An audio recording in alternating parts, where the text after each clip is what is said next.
Hi, and welcome to another session of the Game Mechanics. Super excited today because we've got most talented writer I've ever had the pleasure to work with on two fantastic games, of which he has received enormous awards. Lauds. There's a word in there. See, that's why you need a writer. Anyway, Andrew McIntosh, who worked with us at Harebrained Schemes on Dragonfall and on Battletech. And today's subject, as you probably can guess by our guest, I'm really setting myself up for wonderful failures today, is game writing and dialogue craft, of which I have illustrated none so far in this in this video. Andrew, thank you for joining us. Thank you so much for having me, Jordan. It's great to see you and to talk to you. Yeah, well, I appreciate it, man.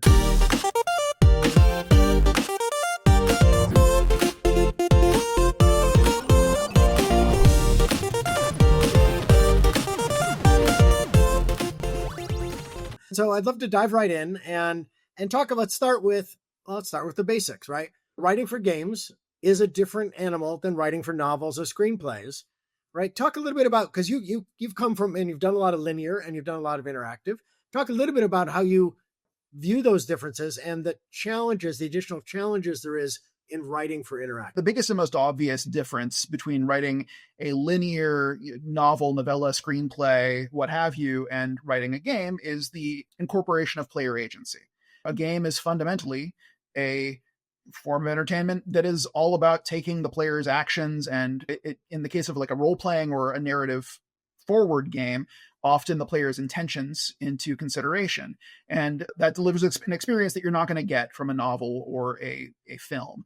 So in terms of what makes these things different, while a screenplay, a novel, what have you, follows kind of a straight line from A to B to Z, depending on the level of interaction that your game has, how linear it is, how much branching there is, and sort of in what ways that player agency can assert itself, you can have a very different structure. And that structure needs to take into consideration concepts like what is the core fantasy of this game? What does the player want to do in this kind of experience?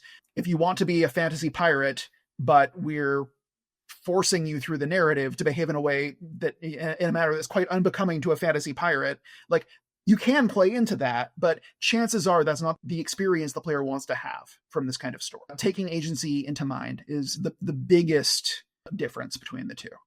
It's a good note in terms of like setting what expectations has the game set, and then does the writing and agency meet those expectations, fulfill those expectations, or are you playing against those expectations? And most of the time, playing against is not the right way. There are examples of where playing against was actually the whole point, was to make you feel very uncomfortable. But maybe the best thing to start on your first game, because it's really hard to pull off. Yeah, I mean, part of that is when you're writing scenarios, taking into consideration who the player is supposed to be. To give you an example of, from my own writing history, we wound up in Dragonfall, there's a mission called Trial Run.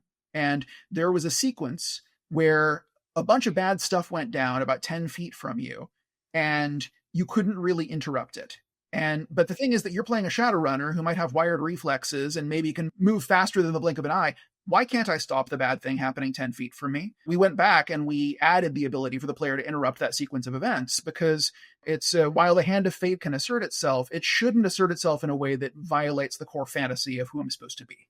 Yeah, and if you can't, then you have to provide a reason why, right? There had to be like, you've been tied up or whatever it is, right? You have to be able to provide the rationale for why you couldn't have your agency when you expected to do so. There are a million ways that you could subvert that agency. It could be a very powerful scene to subvert that agency, but you need to go into it intentionally, and that needs to be what you're trying to do. Yeah. The other thing I want to touch on, and this is just, I think, overall a continuum of reduction, if you will, is length, right? Length of our dialogue, length of our speech, right? If you go back and look at plays from hundreds of years ago, you would have very long soliloquies, and even dialogues between each other would be very long paragraphs of text, right? And then as we got into radio plays and movies and television, right, the length of those segments of how long a person speaks before someone else speaks keeps going down and down and down. And in games, even more so, because you want to make sure that the player, that concept of agency, if they're just listening to someone talk, then that's a long period they don't have agency. And so it was talk about some of the challenges of how to get across the emotion and also because a game is not just when in a game writing, you have to get across what is the player supposed to do, how they're supposed to do it, and how are they going to feel about it. And you have to do that all in less words than a haiku.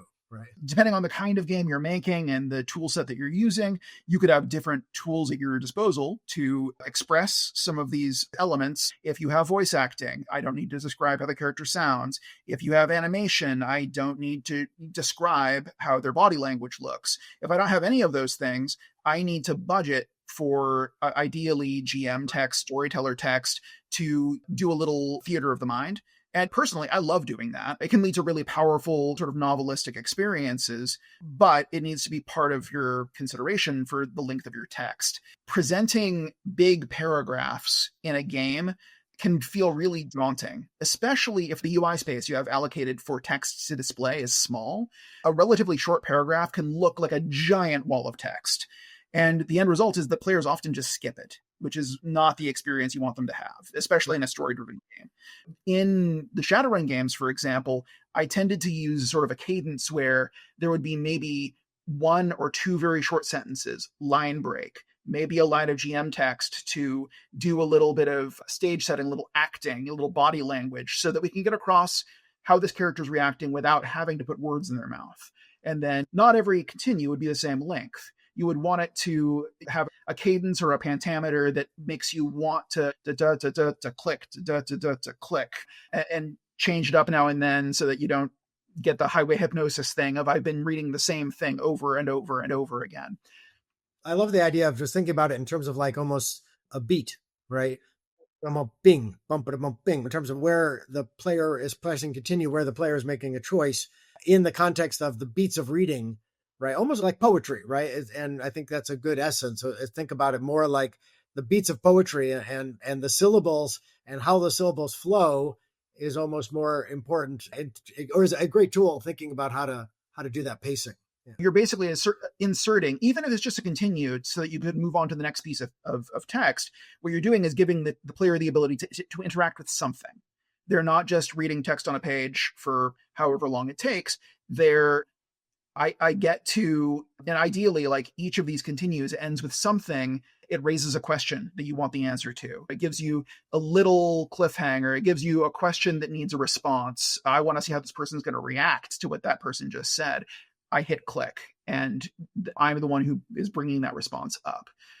All of this adds to that feeling of interactivity. And I mean, it's funny to say agency when the only thing you're doing is clicking a button, but you have interacted with it. Yeah, ideally, you're trying to give the player a lot more agency, but even just where to put the continues is something to think about in that pacing of that reading. Yeah, for sure. When we talk about agency, we get into the actual branching dialogue and selecting what your character says, how they say it, etc. I'm sure I know you're much better at this than I am, but I find that it's really hard to write a short sentence. I write the shortest sentence I can think I can do for this, and then I'll come back to it tomorrow and I'll realize, I can cut half of that out. Oh, and then I come back the next day and I can still cut a third of that out. Yeah. Writing short is harder than writing long. Generally speaking, my process for writing short is writing long and then trimming again, like you described. But that's, working on the Shadowrun games, working on Battletech, our colleague Mitch Gittleman would talk about keeping the dialogue pithy, keeping it punchy, and using noir dialogue as a touchstone for the Shadowrun games, because noir dialogue tends to be like punchy and propulsive. And so within these relatively tight constraints that we're describing, you don't have a lot of room. You've got to keep the pacing up, keep it pithy, but you still want characters, right? You still want unique voices, and you want to be able to understand who these people are, get an essence of why they're saying what they're saying. Any thoughts about when you're thinking about character design, how you think about how am I going to express this character in these very tight constraints? There are a ton of different tricks that you can use for this. I would take a look at what purpose this character serves within the overall narrative. Are we talking about a party NPC? Are we talking about someone that has a story role in a side quest? Or are we talking about a vendor that you meet once? All of these people can have interesting things to say. We made a point of making vendors that had interesting stories to tell in the Shadowrun games. Part of the way that you can do this is through vocal mannerisms. Does the person have an accent? Do you want to write it in that way? Does the person have particular words that they like to fall back on? If it's a party NPC, do they have a nickname for you? This is a way that you can very economically make it pretty. You can even take a generic line of text and make it feel like it's coming from the mouth of a particular character. If one character calls you boss and the other character calls you chief, this is a very economical, shorthandy way to get that flavor in there, even if the two lines are identical otherwise. Another way that I like to distinguish characters from one another, if I'm writing in a game that allows for the use of GM text, is through description, through descriptive text. And that can also be very powerful. It gives you the ability to show and not tell, which is always a lovely thing to be able to do in dialogue or in writing character interaction scenes. If people haven't played the Shadowrun games where we use that, just to give people more context of that, what we mean there is that rather than the character's dialogue burdened to have to describe or give you a sense of their clothes, the environment, their attitude, things like that, a line of what we're calling game master, GM text, or narrator, if it would be in a movie or a play, gives that very quickly, right? Fred walked in disheveled and angry, right? Just short line. And now that's context that everything Fred says, the player immediately puts those dialogue lines in the context of that initial kind of contextual setting that the GM provided. If you've played Baldur's Gate 3 or Disco Elysium, both of those games use narration brilliantly. It's an extremely powerful tool if you have it at your disposal. I love the tip on kind of like how characters refer to you, give you good insight into them. We have a tendency to want to explain, right? We're like, I thought of this great backstory and now I'm going to tell you all of it. And that's really not the right instinct, right? It's like, you thought of a great backstory.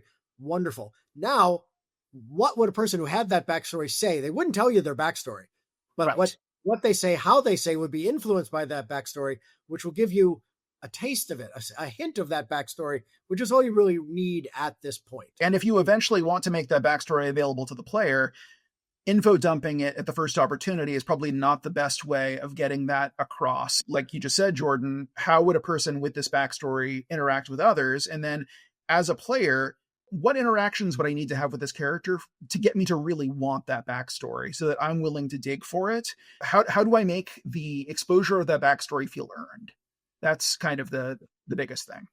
Yeah, I mean, it's like, if you meet somebody at a party and they're like, hi, my name's Fred, and I went to this school, and I did this, and I did that, and I did that. And immediately you're like, there's got to be someone else to talk to at this party. Two of our fans' favorite characters in Dragonfall were Glory and Iger, and neither of them want to tell you their backstories. They actually proactively cut down that, right?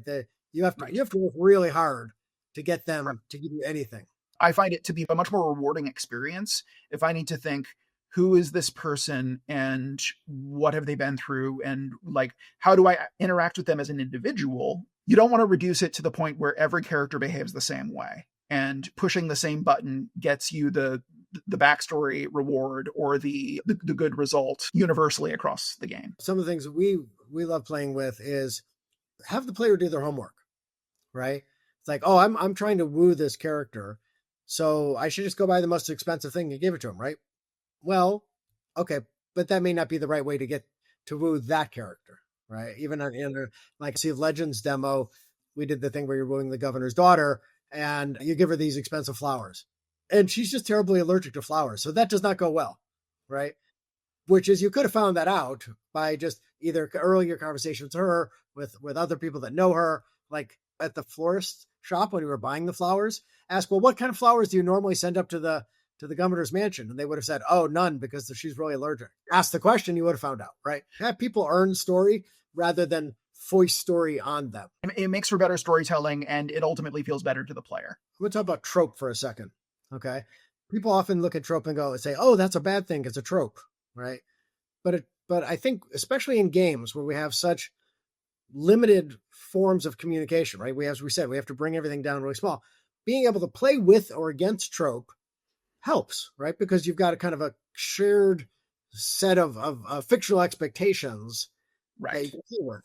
Talk about how you've used trope before and good and not so well, not so good. Generally speaking, my approach to trope is like, I think that trope is a tool. Trope is a shorthand that it's a set of expectations that people have been given by media they've consumed in the past. I get what this kind of character, what their vibe or what their deal is, what archetype they're in, roughly where the story is going to take them. One of the things that I love about Shadowrun is that it's not just taking a trope. It's taking different tropes and like chocolate and peanut butter, combining them together, or taking a trope and twisting it slightly. And that's my preferred approach, because you can, if you can have your audience think, oh, I recognize this. Oh, wait, this is different. This is interesting. That's a wonderful way to lead someone in, as opposed to like, this idea is completely foreign to me and I don't understand what you're going for. Now I have to do more work to get on the same page with you before I even get to where you're going.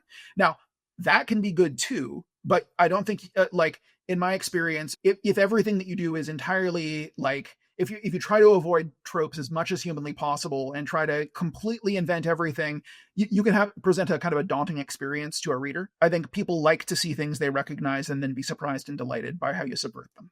Yeah, the way I phrase that in my classes is you have to establish the familiar in order for the audience to appreciate the exotic. If everything is exotic, then you don't know where to direct your eye. Like Luke Skywalker isn't the weirdest thing in the room. You can recognize and identify with Luke Skywalker, the farm boy, so that when you walk into Mos Eisley Cantina, you get how unlike Luke everything in the room is. In our world building session here, I used my example of Star Wars again, and it was like the opening Star Wars, which is exotic spaceships, exotic robots, exotic terrain, a kid who has to finish his chores before he can go play with his friends. The familiar is that you have to establish that familiar, that, oh, I guess humans are the same. Being a kid is the same. This is a foundation from which I can then be comfortable to explore the exotic rest of the rest of the world. And I agree. I think one of the funs of trope is finding a unique spin on it and finding a way to play against trope, but you still get the power of the trope when you're playing against it as much as if you're playing into it, right? Well, and you know, if you are subverting trope all over the place, sometimes it can be fun to just play the trope straight, because that in and of itself becomes a surprise. Yes.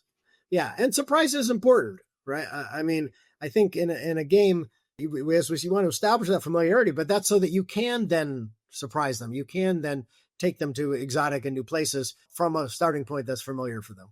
So I think that is, even in a character development, in plot development, that the idea of being able to have the surprise. But the best surprises are the ones where the player or the reader can look back and go, oh, I should have seen this coming. If it's totally out of left field, then it feels kind of cheap, right? Like it feels kind of Deus Machina. But if it's like if you were laying breadcrumbs and they can look back, then I think you did a good job. I'm a huge fan of setup and payoff. I'm a huge fan of breadcrumbing. Surprise is good, but suspense trumps surprise. It can be great to have something come at you out of left field. It's even better often, especially when we're talking about plot points and story construction, if the groundwork is laid so that either maybe the player can see it coming, or even better, when the twist happens, they can look back and see how they could have seen it coming. I think Hitchcock had a great way to phrase that, which is a bomb goes off, it's like a bomb went off. But if there's a guy with a suitcase and a bomb in it, and you see the guy walking into a space, you are on edge constantly. Wait, what's going to happen? And it's so much more impactful, even if the bomb never goes off, right? Then if the bomb goes off randomly. And I mean, talking about foreshadowing, this also plays into something as simple as writing dialogue choices. When I'm writing a branching dialogue, there may be rare occasions where you want to give the player a choice and they truly cannot foresee the outcome of that choice. The classic Lady and the Tiger is really a bad game, right? 2 doors and you don't know anything behind them. One kills you and one makes you happy. Okay, that's actually not a good game, right? What you want is, by the time I get to that point, I have a pretty good idea that behind one door is a tiger, but there's a lot of treasure in that room. And the other door is a lady, but there's nothing in that room. So you want to be able to have players have to have some sense of risk reward. Otherwise they feel it's kind of random, right? That was one of the issues I think that we had with the event system in BattleTech, was that there were a lot of really interesting choices to make in the story events in that game. It wasn't always obvious what choice might lead to what kind of result. Up a seemingly innocent fight in the galley, and a month later, like one of your best mech warriors is dead. To an extent, you know, the player shouldn't always with 100% accuracy be able to guess exactly what a narrative event will result in. Ideally, if there are going to be extreme results to a choice you make, it will be a series of choices that lead you to that point, so that you are doubling down on the choice, and that gives you the extreme result, and you have the opportunity to change your mind. Or it will be foreshadowed enough that you can get that this might happen. Because if you don't do that, and the choices you're presenting to the player, let's say in an RPG, I've got my dialogue options, and number 3 results in me getting my face punched in with a 100% result rate, but nothing about it suggests that that's going to happen. What you can accidentally wind up doing is training the player to believe that it doesn't matter what they choose, because they don't see how the input leads to the output, so they might as well click at random. The other side of that coin, which is also an interesting player expectation to manage, is like completism, right? Like there were 3 doors and I have to go back. I'm going to save scum and go back and open all 3 doors, which on one hand you go, oh, this is great. I've got a really dedicated player. But on the other hand, means that the player is not, in some respects, not as immersed as you would like them to be, because they're viewing it as a player as opposed to a character, right? They're not living their life through it. They're kind of going back and collecting all of the pieces from it. To an extent, you're never going to completely escape players wanting to reload and save scum and experience different things. I would say, like, the real trick is getting players immersed in what you're doing and the story you're telling, to the extent that they're willing to accept a bad outcome, because it leads to a better story. Like Disco Elysium is a great example of this. Half the time, the bad results are funnier than the good results. And so I'm always happy to get one, because it feels like that's the kind of story. I'm reading a story about a farcical detective in a fiasco scenario. I want to see him fail, because that gives me the results that are more in line with the kind of story that I believe that I'm reading here. And in Shadowrun, the way that I approached it was that there were very few good results without caveats, because most of your choices that you were making were dilemmas. It was often a choice between 2 bad options, and you're trying to choose the bad option that you feel you can better live with. Because in the dystopian cyberpunk magical world of Shadowrun, everything is in shades of gray, and there's very few golden options where everybody gets what they want and everybody's happy. Great games don't often have right and wrong answers. That binary choice then becomes clearly I've made the right or I've made the wrong choice. And if I made the wrong choice, well, then I'll step back and make the right choice, right? Yeah. But if every answer is a different assortment of benefits and deficits, then there isn't actually the right or the wrong. It's what was the trade-off I was trying to make? Was I willing to accept losses in my team because now we have this super armor? Or was I willing to lose the love of my life but save the president, right? I mean, like on a story level, am I willing to help these people by hurting those people? And if I decide as a player that I'm willing to make that choice, one of the things we did in the Shadowrun games was we would have NPCs that you meet on your runs send you emails afterwards, either thanking you or blaming you for the choices that you made. And at that point, you're probably not going to reload the game and make a different choice, because you feel bad that you intentionally chose to hurt community A and help community B. But it does show that even without any mechanical rewards at all, on a story level, the game is paying attention to the things that you did. So much of what we want out of a game is a world that responds to us, a world that notes we're there and the impact we've had on it, right? And that little thing in Shadowrun was a great example, I think, of how to do that with very little production budget. It's just a handful of text, and it comes in afterwards, right? It's not like, because if the fact that it actually time delayed from the actual action makes it feel more real, and it gives you a ability to show some downstream impact of the thing you did. So you saved Bob, and you get this email about how Bob has been replanting the neighborhood and everybody, kids are happy and everybody's wonderful. Or you didn't save Bob and things are terrible in the neighborhood. Obviously, as we just described, you don't want a simple good or bad, but the idea of being able to get that 2 weeks later, right? It's the epilogue, and the epilogue of a mission inside of the game itself, very inexpensive from a production standpoint, but can be really powerful emotionally. It's, like you say, inexpensive from a production standpoint because it is happening later. Well, shouldn't the player be able to react to this? What if the player wants to throw a punch because this person said a bad thing about them? Because of the time delay, you remove that element. In story-driven games in general and in RPGs in specific, what players really want is to feel as though the world is reactive to their choices, whether that's choices in how they built their character or choices in what they said or what they did in the game. And whatever cheap ways you can use to reinforce that you are in fact doing that is going to make them feel more immersed. Reactiveness to you is not only in words, but it's environment, it's characters' behaviors, it's the clothes they wear, the posters that are on the wall. All of those things can be reactions to the changes you made in the world. Those are also all expensive. And so what's great about this example is it's a very inexpensive way to be able to deliver an emotional epilogue of your choices that you've made. And this kind of is a good kind of segue into scope management. What are some of the techniques you think about when you think about scope management? Both, some of it literally is like, how do I trim these trees, right? And how do I trim these paragraphs, right? Or how do I trim these characters or these scenes? These are all different forms of scope management. Any thoughts or techniques that come to mind? First and foremost is taking a look at where you want to have actual consequential choice versus illusion of choice. In a perfect world, you would have consequential choice everywhere, but that is extremely expensive and time consuming to write. And your dialogue tree will very soon become a stunningly complex bush that you'll pour all your time into writing this one conversation.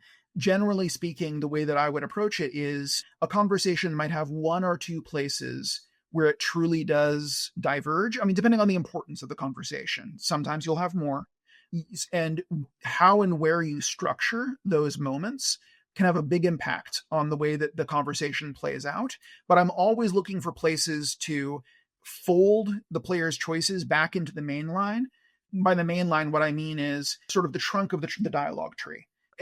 There's a sequence of events, and chances are your NPC is going to move from one talking point or one dialogue hub or something like that to another. How do I get from the choices that I made that took me out here back to here for the next dialogue hub? That doesn't mean that the choices that I've made along the way don't have any impact. If your game engine allows you to attach variables to player choice, you could ramp an integer up or down, flip a Boolean on or off. You can set things so that the character you're talking to remembers and brings back up something you said or did earlier in the conversation. That can still be pretty cheap. A very cheap thing we did in Hong Kong was we allowed the player, the player's safe house is a boat, and we allow you to rename the boat. Like, you could just keep it, starts out being called the Bolt Hole, and you could keep it called the Bolt Hole, but Gobbit gives you the opportunity to permanently rename the boat based on a dialogue choice. And it's incredibly cheap to write. I mean, really all you're doing is writing like 5 or 8 dialogue branches that immediately fold back into the main line, each of which sets a string. That's it. Or you can open up and let them type the name. You can totally do that if you want to deal with whatever the results of they type showing up in screenshots. With great power comes great responsibility. In the UK, a handful of years ago, they were doing a new research vessel, and they opened it up to the country to vote on what the name of the boat should be. Right. Yeah. And I think the eventual name became little bitty boat or something like that. It was Bodie Boatface. Yeah. Bodie McBoatface. That's it. Bodie McBoatface. Right. So you have to be ready for your noir story in Hong Kong to have Bodie McBoatface as the name. Players can already do that with their character names. I think that the reason we went with a pre-selected set of names in Hong Kong was more pragmatic. It was if the player could type in a 45 character, or like a 68 character long name, then we would have to deal with 68 characters getting crammed into the middle of a dialogue. And now it's unreadable, right? So we decided to give a pre-selected set of names that, including one that became very popular, and you could rename the ship the Big Texas. It was totally out of left field, and it made no sense for the setting, but it's the name that everybody chose. Right, because it was the closest to McBodie McBoatface. Right, that's exactly right. Sometimes it's cool to give the player options where you kind of know which option almost everyone's going to pick. People will still appreciate being given the opportunity to pick that thing. Going back and thinking about trimming, right? Going to in terms of scope management. So there, what we were talking about was scope management within the context of like a cyclical conversation, right? The idea of kind of a diamond shape, kind of a self-collapsing tree that you may have 1 or 2 points that go out. And then after that, you can bring it back. Step back and think about like when you think about how many characters in a game and what's the overhead of supporting how many characters or how many scenes or things like that. maybe a little unintuitive. Sometimes I find it to be easier to write a scene that has multiple speakers because it's easy to bounce character dialogue off of multiple participants in a conversation. And that helps you get away from Bob and two people explaining things to one another that they should already know. Given that, I try to ask myself, like, what is the purpose of each participant in this conversation? If it's a scene where I, as the writer, have control over who's present, because that may not always be the case. Right. Yeah. Because you need that guy. You need that guy because you need the bazooka in the combat that's going to come right after this. The way that I would approach it is I would take a look at, okay, who are the participants going to be in the scene? Is this a single protagonist situation, or is there a party that the player has?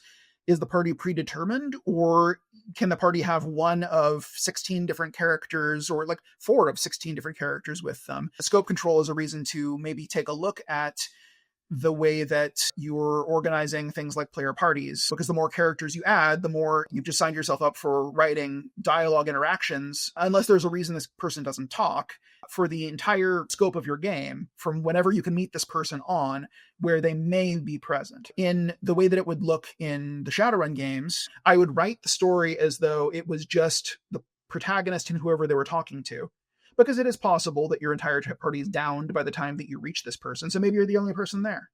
But then I would, if I did have other members of the party with me, I would have it prefer to use their dialogue in places so that it's not just me and a bunch of silent people who never talk to anybody. But it's like all of this is, all of these are considerations when it comes to scope control. If you don't go into writing mindful of this, you can wind up writing yourself an impossibly big check to cash.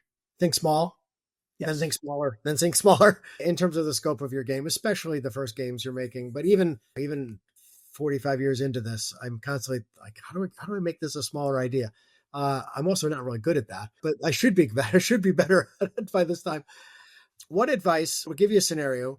Current day Andrew is talking to brand spanking new game writer designer Andrew, right? Who's about to go off and start and make they've got a super new cool tool that allows them to make their own game. What advice do you give young Andrew about the first game he should make? What I would tell young Andrew is, you love stories with big, complicated plots that have lots of stuff going on and lots of intrigue and lots of ins and outs.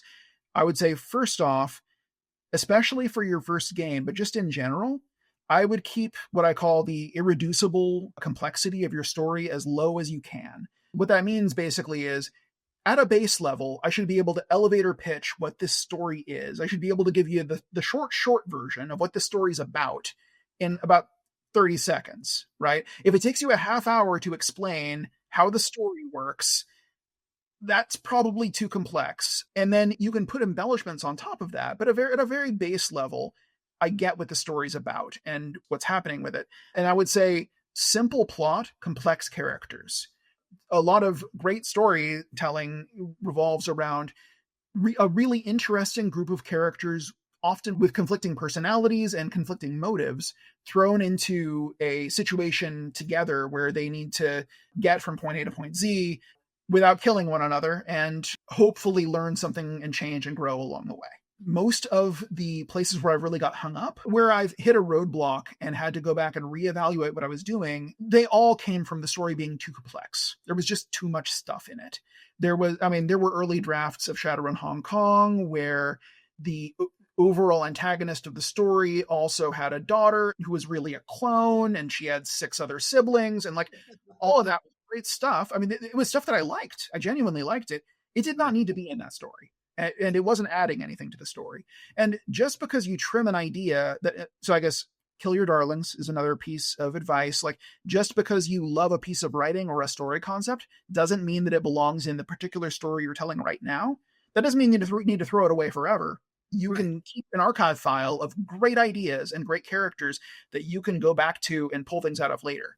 And I've done that for decades. Pithy sayings are often the easiest ones to remember. Simple plot, complex characters is a great shorthand and message to send to younger Andrew or younger all of us, or all of us just starting. Well, Andrew, any other last bit of guidance or thoughts as we wrap up? I mean, that was a wonderful bit right there. May not be anything after that. I mean, more than anything, have fun with it. I mean, when you like, writing games is fun. This is the most fun I've ever had doing anything professionally or artistically. I mean, ever since like tooling around with the Aurora engine way back when and writing dialogues for a homebrew mod for Neverwinter Nights, like this was what I wanted to do. Getting to do it with Hairbrand on the Shadowrun games, on BattleTech, getting to work with you, Jordan. What we're doing is awesome. So don't lose sight of that. It's a lot of work. I mean, it's a lot of work, and it can be daunting. But in my experience, if you are having fun writing dialogue or writing a character, and if you are laughing to yourself while you're doing it because you wrote something clever, that will come through and the player will. I could not agree more. I've said that many times. The audience can tell if you were smiling when you made it. That means you got to have an environment that has joy and can bring joy to others. So absolutely. Andrew, thank you. This has been a fantastic session. I've loved working with you so much over the years, and really appreciate you taking the time to share some of the wisdom you've gained and the scars and how they got earned with our audience. Thanks again. Likewise, Jordan, it was a real pleasure. Thank you for having me.